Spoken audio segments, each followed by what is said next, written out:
Déjà 15 ans que Magali Ripoll accompagne les maestros de N'oubliez pas les paroles sur France 2. La musicienne raconte comment elle a été contactée par l'équipe de production, à un moment compliqué dans sa carrière, dans le podcast Femmes Actuelles, animé par la journaliste Marie-Amélie Drouin pour Télé Loisirs et Femmes Actuelles. Magali Ripoll fait partie des célèbres musiciens de N'oubliez pas les paroles. La choriste, pianiste et accordéoniste fait partie des fidèles artistes qui ont vu naître le programme de Nagui. Appelée d'abord pour enregistrer un pilote, la musicienne n'a plus jamais quitté son siège et cela fait 15 ans que l'émission est un succès. Magali Ripoll fait désormais partie du quotidien des téléspectateurs de France 2, qui apprécient sa bonne humeur et son humour. Sur le plateau de N'oubliez pas les paroles, Magali Ripoll a vu défiler les plus grands maestros, passant de Margot, la dernière gagnante des Masters à Louis ou encore Kevin. Comment l'artiste a-t-elle été recrutée? La musicienne se confie sur sa carrière et son métier d'artiste dans le podcast Femmes Actuelles. Il fallait un côté un peu couteau suisse, explique Magali Ripoll sur son recrutement dans l'émission N'oubliez pas les paroles. On a eu besoin de moi.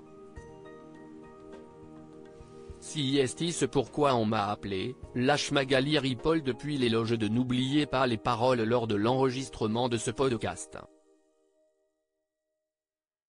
Je ne me serais jamais retrouvée dans cette émission si je ne savais que chanter ou que jouer d'un instrument, explique la musicienne, avant d'ajouter, il fallait un côté un peu couteau suisse, parce qu'il fallait que je donne le début des chansons de femmes et il fallait aussi un second clavier.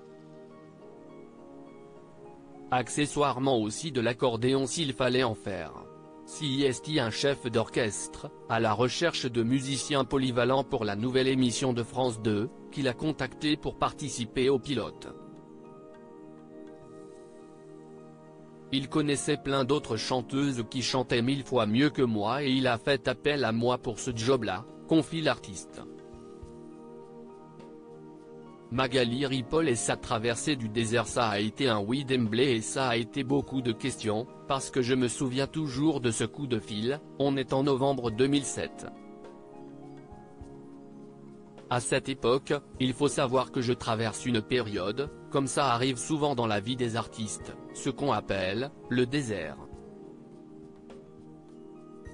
À ce moment-là, je dois partir sur une tournée, mais finalement, on ne fait pas appel à moi.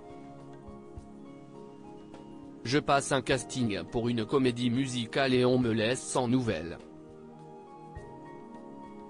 Une fin de tournée que je devais faire s'annule. Je suis en train de courir le cachet, explique Magali Ripoll dont l'enregistrement du programme tombait à pic. Aujourd'hui, elle s'épanouit entre l'enregistrement des émissions et les tournées pour accompagner certains artistes.